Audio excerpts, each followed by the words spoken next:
¿Qué es la beta-oxidación? La beta-oxidación es un proceso catabólico de los ácidos grasos en el cual sufren remoción mediante la oxidación de un par de átomos de carbono sucesivamente en cada ciclo del proceso, hasta que el ácido graso se descompone por completo en forma de moléculas acetil-CoA que serán posteriormente oxidadas en la mitocondria para generar energía química en forma de ATP. La beta-oxidación de ácidos grasos consta de 4 reacciones recurrentes. El resultado de dichas reacciones son unidades de 2 carbonos en forma de acetil-CoA, moléculas que pueden ingresar en el ciclo de Krebs, y coenzimas reducidos NADH y FADH2 que pueden ingresar en la cadena respiratoria. No obstante, antes que produzca la oxidación, los ácidos grasos deben activarse con coenzima A y atravesar la mitocondria. Antes que la beta-oxidación pueda ocurrir, los ácidos grasos necesitan ser activados, es decir, reciben más energía a través de la unión a la coenzima A. La reacción del ácido graso con la coenzima A para formar acilcoenzima A lo cataliza la enzima acilcoenzima A sintetasa, que se encuentra en la membrana externa de la mitocondria. Al igual que los carbohidratos que deben ser fosforilados para su metabolismo, en la oxidación de los ácidos grasos, estos deben ser activados en una reacción de acetilación por una tioquinasa o acetilcoenzima A sintetasa, en presencia de ATP, y deben unirse a la coenzima A para formar acilcoenzima A. Se produce adenilación del ácido graso, formando el acetiladenilato, el cual permanece unido a la coenzima y el pirofosfato. Posteriormente, el ácido graso se transfiere a la molécula de coenzima A, formando el acetilcoenzima A, liberando adenosín monofosfato. En la imagen, la formación de un éster tiótico necesita mucha energía, tanta que implica la hidrólisis de ATP a AMP, además de... Mi nombre es Cristel Ávalo. Beta-oxidación es un proceso catabólico de los ácidos grasos en el cual sufren remoción mediante la oxidación de un par de átomos de carbono sucesivamente en cada ciclo del proceso, hasta que el ácido graso se descompongan por completo en forma de moléculas de coenzima A, oxidados en la mitocondria para generar energía, que es ATP. Una vez en la matriz mitocondrial, las moléculas de acilcoenzima A son degradadas mediante una secuencia repetitiva de 4 reacciones. 1. Oxidación por FAT. 2. Hidratación. 3. Oxidación por NADH+. 4. Diólisis por coenzima A. Como resultado de estas reacciones, la cadena del ácido graso se corta en 2 carbonos y se genera FADH2, NADH y acetilcoenzima A. Esto se forma por cada ciclo. El acetilcoenzima A que puede ingresar en el ciclo de Krebs, coenzima reducida NADH y FADH2 que pueden ingresar en la cadena respiratoria. Antes que se produzca la oxidación, los ácidos grasos deben activarse como coenzima A y atravesar la membrana mitocondrial interna, que es impermeable a ella. Ahora continuamos hablando sobre la carnitina. ¿Qué es la carnitina? La L-carnitina es un transportador de los ácidos grasos a la mitocondria que se encarga de la producción de la energía de la célula, pero también es el lugar donde estos ácidos grasos son convertidos en energía. Existen 2 formas de carnitina, la L-carnitina y la D-carnitina. Ambas aparecen durante el proceso de la síntesis de la L-carnitina. Sin embargo, solo la forma L es biológicamente activa. La L-carnitina es un ácido hidroxicarbonado alcoholado que actúa como molécula portadora. Una persona sana es capaz de sintetizar cantidades de carnitina de aproximadamente 16 miligramos por día, según las necesidades. Con esto podemos entender que la carnitina, al ser un componente vital en el metabolismo de los lípidos, su función fundamental es la generación de energía por la célula, pues participa en las reacciones de transferencia de ácidos grasos libres de cadena larga del citosol para las mitocondrias. Función de la carnitina en el transporte de ácido graso. Antes que la carnitina comience su mecanismo de acción, los ácidos grasos que se acumulan en el citoplasma necesitan atravesar una segunda membrana, en este caso la de la mitocondria. El acceso al interior de la matriz mitocondrial requiere de una activación previa del ácido graso, dando lugar a la formación de un compuesto denominado acilcoenzima A y la posterior unión con una molécula transportadora de ácidos grasos activados que se encuentra en la membrana interna de la mitocondria y que es conocida como carnitina. Como podemos observar en el cuadro, el ácido graso activado se une a la carnitina formando un compuesto denominado acilcarnitina y libera el grupo CoA que queda libre para poder unirse a otro ácido graso activado. La enzima que participa en este paso es la carnitina aciltransferasa 1. El complejo acilcarnitina atraviesa entonces la membrana mitocondrial y en el interior de la misma se produce la liberación de la carnitina y la unión del ácido graso con otra molécula de CoA para formar nuevamente el ácido graso activado. Este paso lo cataliza la enzima carnitina aciltransferasa 2. La carnitina liberada difunde libremente hacia el citoplasma y está en condiciones de unirse. ¿Por qué la deficiencia de carnitina conlleva hipoglucemia? Esto se debe a que cuando no hay grasas disponibles para la oxidación de ácidos grasos debido a la deficiencia de carnitina, se consume glucosa, que resulta en hipoglucemia, y la grasa liberada por el tejido adiposo se acumula en el hígado, corazón y músculo esquelético, lo que conduce a esteatosis hepática y miopática lipídica. Algunas causas de la deficiencia de carnitina son la ingestión inadecuada, ya sea por dietas de moda o falta de acceso, la incapacidad para metabolizar la carnitina debido a deficiencias enzimáticas, la pérdida en exceso de carnitina debido a la diarrea, diuresis o hemodiálisis, la disminución de los niveles de carnitina en el músculo debido a alteraciones mitocondriales, aumento de los requerimientos de carnitina en caso de cetosis o cuando hay alta demanda para la oxidación de lípidos, así como un trastorno hereditario en el cual A continuación yo les voy a explicar el siguiente gráfico con el objetivo de que comprendamos mejor las reacciones que se dan en la beta-oxidación. El primer paso es la oxidación del ácido graso activado por FAT. La enzima acil-CoA deshidrogenasa cataliza la formación de un doble enlace entre C2 y C3. Los productos finales son FAT-H2 y un acil-CoA beta insaturado, ya que el carbono beta del ácido graso se une con un doble enlace al perder 2 hidrógenos. El siguiente paso es la hidratación del doble enlace trans entre C2 y C3. Esta reacción es catalizada por enoil-CoA hidratasa y se obtiene un beta-hidroxiacil-CoA, es decir, una reacción extraespecífica, formándose exclusivamente el isómero. En el tercer paso tenemos la oxidación de L3-hidroxiacil-CoA por el NAD, catalizada por la L3-hidroxiacil-CoA deshidrogenasa. Esto convierte el grupo hidroxilo del carbono beta en un grupo cetónico. El producto final es 3-cetoacil-CoA, con lo que el carbono beta ya ha sido oxidado y está preparado para la división. El paso final para la rotura del cetoacil-CoA entre C2 y C3 por el grupo tiol, es decir, la ruptura del enlace C-alfa y C-beta en una reacción de tiólisis catalizada por la beta-cetoacil-CoA tiolasa para formar acetil-CoA y un nuevo acil-CoA con 2 átomos de carbono menos que el original. A continuación hablaremos sobre la regulación enzimática. El acetil-CoA carboxilasa se regula por las condiciones de la célula. Acetil-CoA carboxilasa responde a cambios en su entorno, se inactiva por fosforilación y se activa por desfosforilación. La AMPK es un indicador del nivel de combustible, ya que se activa mediante la AMP y se inhibe con la presencia de ATP. Así la carboxilasa se inhibe cuando la carga energética es baja, es decir, no se sintetizarán grasas cuando hay demanda de energía. Por otro lado, la acetil-CoA también se estimula mediante el citrato. Este actúa de forma poco común sobre la enzima cuando está inactiva. El citrato facilita la polimerización de los dímeros inactivos a filamentos activos.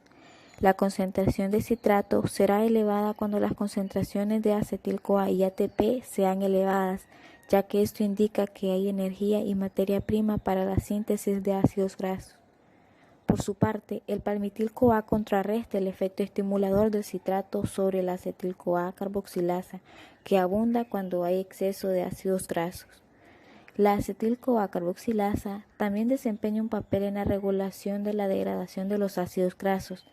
El malonil-CoA el producto de la reacción de la carboxilasa, está presente en concentraciones elevadas en cuanto abundan las moléculas combustibles. El malonil-CoA inhibe la carnitina aciltransferasa 1, evitando el acceso de los ácidos grasos a la matriz mitocondrial. Regulación por insulina. La insulina inhibe la movilización de los ácidos grasos, pero activa la acumulación de triglicéridos en el tejido adiposo y muscular y activa la síntesis de ácidos grasos, ya que activa una proteína fosfatasa que desfosforila y activa la acetil-CoA carboxilasa. Regulación por glucagón y adrenalina. El glucagón y la adrenalina se encuentran presentes en el ayuno y el ejercicio y actúan como estímulo a la liberación de los ácidos grasos provenientes de los triglicéridos del tejido adiposo. Estos ácidos grasos circulan por el torrente sanguíneo hasta ser captados por el músculo para emplearlos como combustible. Dicho esto, es fácil entender cómo el glucagón y la adrenalina inhiben la síntesis de ácidos grasos, ya que inhiben su principal enzima reguladora, la acetil-CoA. A continuación, las principales reacciones químicas involucradas en la síntesis de cuerpos cetónicos. El lugar primario de formación de los cuerpos cetónicos es el hígado y en menor proporción el riñón. Este proceso tiene lugar en la matriz mitocondrial y ocurre en diferentes pasos. Paso 1. La primera reacción es la de condensación de dos moléculas de acetil-coenzima A para formar acetoacetil-coenzima A gracias a la acción de la enzima beta-cetotiolasa. Paso 2. La molécula de acetoacetil-coenzima A se condensa con otra molécula de acetil-coenzima A para formar beta-hidroxibeta-metilglutaryl-coenzima A, que es la HMG-coenzima A, por acción de la enzima HMG-coenzima A sintasa. Finalmente, la HMG-coenzima A liasa hidroliza el HMG-coenzima A en una molécula de acetoacetato y una de acetilcoenzima A. Una parte del acetoacetato se reduce a beta-hidroxibutirato en la propia mitocondria, lo que consume un equivalente de ATP, o sea, una molécula de NADH. Esta reacción la cataliza la beta-hidroxibutirato deshidrogenasa, que se encuentra estrechamente asociada a la membrana mitocondrial interna. La acetona se forma por una lenta descarboxilación espontánea, no enzimática de ácido acetoacético. Así pues, los niveles de acetona son mucho menores que los de otros dos tipos de cuerpos cetónicos, dado que no puede volver a transformarse el acetilcoenzima A, se excreta a través de la orina o bien mediante exhalación. Ahora estaremos hablando sobre la síntesis y degradación de los cuerpos cetónicos.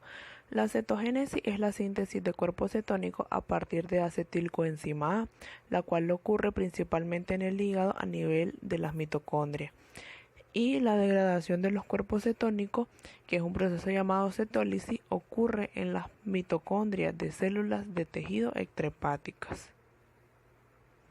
Ahora estaremos hablando sobre la importancia de los cuerpos cetónicos. El primordial cuerpo cetónico es el ácido acetoacético, que después produce los otros dos cuerpos acéticos, que son la acetona y el ácido beta-hidroxibutírico. Estos son importantes porque ayudan a suministrar energía al corazón y al cerebro, principalmente en situaciones de niveles bajos de glucosa disponibles en sangre. También pueden servir de energía para los músculos cuando hay ausencia de glucosa en el cuerpo. En síntesis, estos actúan como sustratos energéticos en caso que los niveles de glucosa se encuentren bajos. Por lo general, sucede en las personas que padecen diabetes cuando no hay suficiente insulina. Los cuerpos cetónicos que el hombre puede aprovechar con fines energéticos son el acetoacetato, el 3-hidroxibutirato, también denominado hidroxibutirato. Estos son transportadores hacia los tejidos periféricos Ellos pueden ser convertidos en acetil-CoA, que puede oxidarse en el ciclo de los ATC. La óptima utilización de los cuerpos cetónicos como fuente de energía nos permite adaptarnos mejor a la grasa como fuente de energía, lo que nos hace un poco menos dependientes de los hidratos de carbono en nuestra dieta, lo que nos hace mucho más eficientes metabólicamente y nos permite controlar mucho mejor el peso corporal y mantener un nivel óptimo de salud y bienestar. Como se ha visto antes, estos cuerpos cetónicos son utilizados fácilmente por el cerebro y el corazón como fuente de energía. Por otros tejidos también pueden utilizarlos como fuente de energía en ausencia de glucosa, por ejemplo, los músculos. Este hecho es muy interesante ya que explica que haya individuos mejor o peor adaptados a esta situación que permite utilizar las grasas como reserva energética, ya que resulta en una mayor eficiencia metabólica y en un mayor nivel de bienestar y que permite disminuir el consumo de azúcares en la dieta. La cetiogénesis es un proceso que se lleva a cabo por medio de la producción de cuerpos cetónicos que se obtienen por medio del resultado del catabolismo de ácidos grasos. Cabe destacar que este proceso se lleva a cabo en la mitocondria celular del hígado, solamente en el hígado. Esto ocurre cuando la persona se encuentra en ayuno prolongado, en estado de sueño o bien padece de hiperglucemia. Una patología muy clara que se relaciona directamente con este proceso es la cetiogénesis diabética, que ocurre cuando la persona diabética tipo 1 comienzan a almacenarse en su organismo, específicamente en la sangre, una serie de ácidos que científicamente se conocen como cuerpos cetónicos. Esto hace que en el cuerpo ocurra un déficit alto de insulina y puede provocarle una serie de síntomas a la persona como náuseas, mareos, diarrea o una sed excesiva. Entonces la persona debe acudir inmediatamente al centro de salud más cercano y poder tratarse de esta enfermedad que inclusive lo puede llevar a sufrir La cetogénesis. Primero se condensan dos moléculas de acetil-CoA para formar acetoacetil-CoA. Esta reacción se da por medio de la enzima beta-acetotilasa. Posteriormente, el acetoacetil-CoA se une a una molécula más de acetil-CoA. Esto da lugar a hidroxi-3-metilglutaratil-CoA. Esta reacción se da por medio de la enzima conocida como HMG sintetasa. Luego, por la enzima HMG liasa, el HMG se convierte en ácido acetilacético, liberando una molécula de acetil-CoA, formando el primer cuerpo cetónico que se llama ácido acetilacético. A continuación, parte de este producto es convertido en ácido beta-hidroxibutírico por medio de la enzima hidroxibutírico deshidrogenasa. En esta reacción se utiliza una coenzima de NADH, formando así el segundo cuerpo cetónico, que es el ácido beta-hidroxibutírico. Por último, el ácido acético se descarboxila espontáneamente y forma el último cuerpo cetónico, que es... En cuanto a la importancia biomédica de los procesos antes descritos, se debe destacar que la función de la oxidación de los ácidos grasos es generar energía metabólica. En este proceso, cada vuelta de la beta-oxidación produce un NADH, un FADH y un acetil-CoA. Ahora bien, la beta-oxidación es un proceso catabólico a través del cual los grupos acil-CoA intramitocondriales se transforman en acetil-CoA, sustancia clave del metabolismo energético aeróbico, ya que es la sustancia alimentadora del ciclo de Krebs. También deja como resultado coenzimas reducidas. Este es el caso del NADH y FADH, que pueden ingresar en la cadena respiratoria. Por otro lado, tenemos que la separación entre la oxidación de los ácidos grasos en la mitocondria y la biosíntesis en el citosol permite que cada proceso se controle de modo individual y se integre con los requisitos del tejido. Con respecto a la enfermedad asociada a la oxidación de ácidos grasos, tenemos que la oxidación aumentada de los ácidos grasos es característica de la inanición y la diabetes mellitus, o cuando la dieta es enteramente grasa. En estos casos no se metabolizan los hidratos de carbono, por ejemplo en la inanición, que es prácticamente cuando el organismo se encuentra en ayuno, y en las dietas ricas en grasas porque no se dispone de hidratos de carbono, y en la diabetes porque no se dispone de insulina para el transporte de la glucosa dentro de la célula. Esto conlleva a la producción de cuerpos cetónicos por el hígado, que es a lo que llamamos cetosis. Los cuerpos cetónicos son ácidos y cuando se producen en exceso durante periodos prolongados dan por resultado la cetoacidosis. Los cuerpos cetónicos son el conjunto de compuestos de ácido acético, ácido beta hidroxibutírico y acetona. Y cuando estos cuerpos cetónicos se elevan mucho en lo que es la sangre y los líquidos intersticiales, vamos a denominar que el paciente se encuentra en un estado de cetosis porque el ácido acético es cetoácido. Ahora, al ser la gluconeogénesis dependiente de la oxidación de ácidos grasos, cualquier deterioro da pie a hipoglucemia, a como pasa cuando hay deficiencia de carnitina o deficiencia de enzimas esenciales en la oxidación de ácidos grasos, o inhibición de la oxidación por ácidos grasos por veneno como sucede en hipoglucemia. Y por último, decimos que la cetoacidosis diabética es la última etapa de descompensación caracterizada por la alteración del sensorio del grado variable como consecuencia de la cetosis, acidosis, pérdida de electrolitos e hiperosmolaridad.